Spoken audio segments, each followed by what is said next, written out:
What Joe Did. Text and images by Charles R. Smith Jr.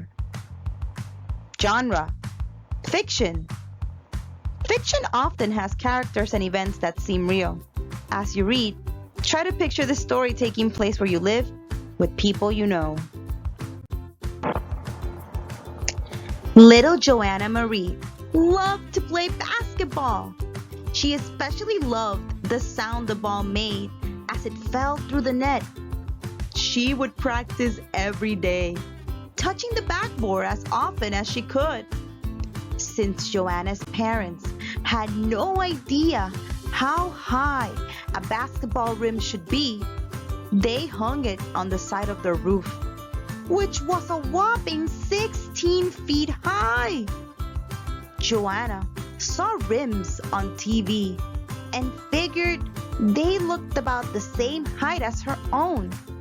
She had no idea they were only 10 feet high.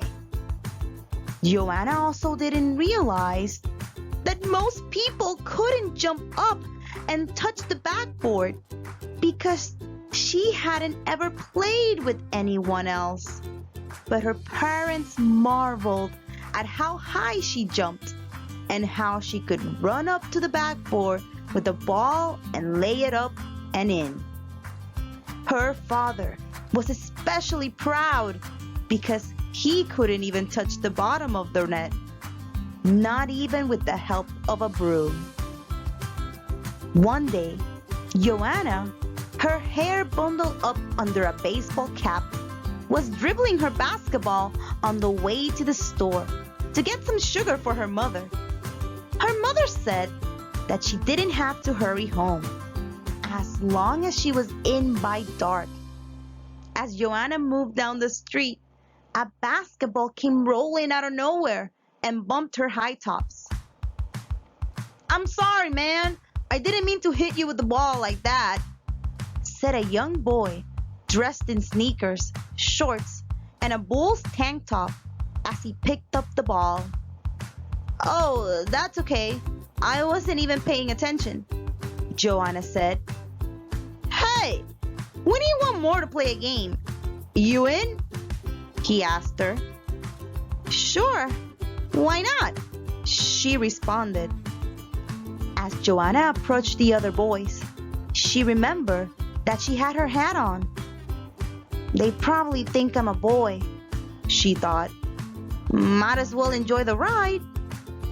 The boys picked teams, and since Joanna was smaller than everyone else, she got picked last. It didn't bother her, though, because she had never played with anyone before and was just happy to be there. "Hey, kid, what's your name?" asked the freckle-faced kid with red hair. "Ah, Joe. My name is Joe," Joanna said nervously. "All right, Joe. You pick up TJ over there. See, make sure he doesn't score a basket. He can jump pretty high, you know."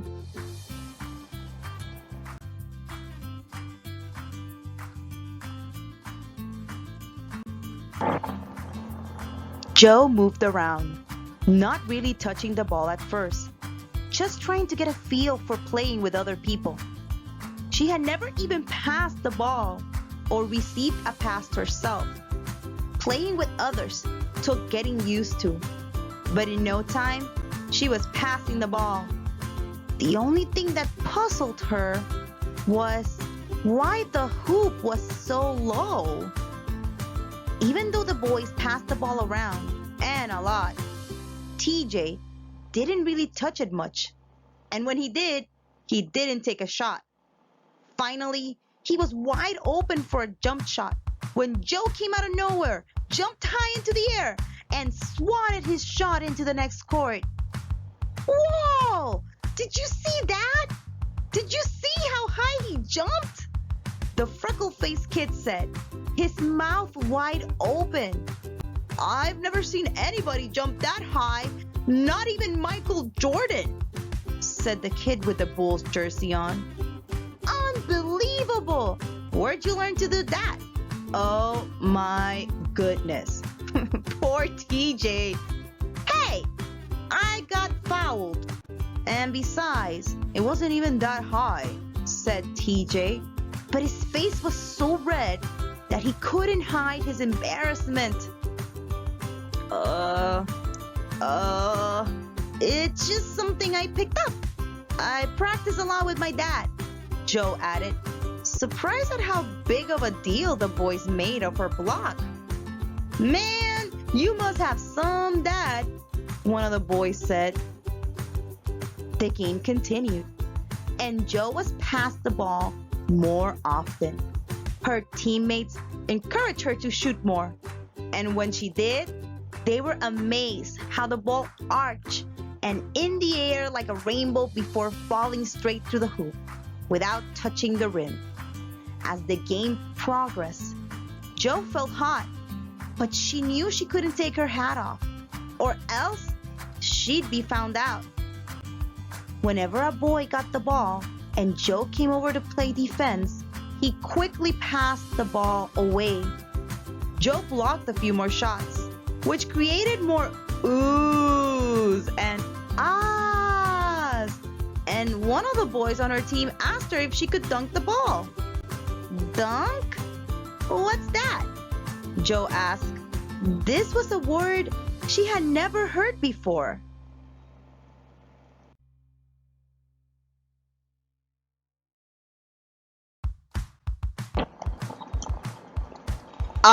Dunk. You know, a slam, a jam, to throw it down. You jump up and put the ball in the rim while holding onto it. Oh, that, she said, trying to hide the fact that she had never heard of it before. See, what you do is you dribble the ball, jump up, and put the ball in the rim with your hand, said a kid with a Lakers jersey on, trying to demonstrate on the ground as best as he could.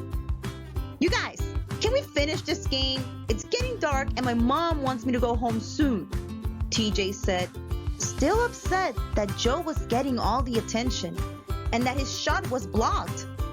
Hold your horses, TJ, said the freckle-faced kid. I want to see Joe dunk.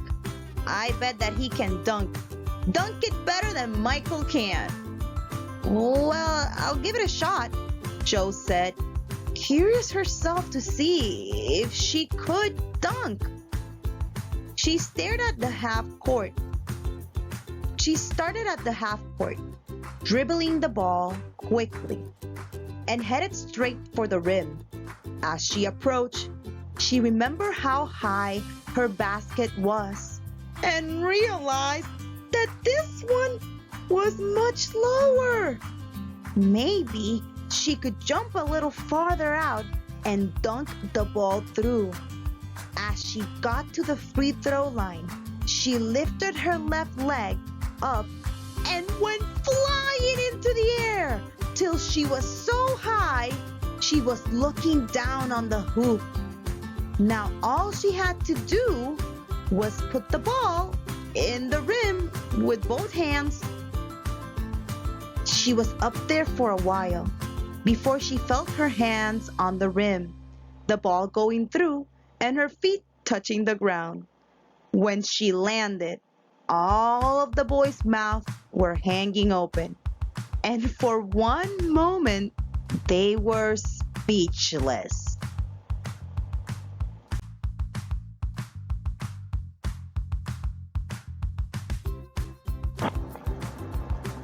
Then, no way! It can't be! Am I seeing right? That's impossible. How did she? As the boys stared at her, Joe looked down on the ground and saw her hat lying there. She froze. So, like, you're a girl, said the kid with the Lakers jersey. Yeah, you could say that, Joe answered slowly.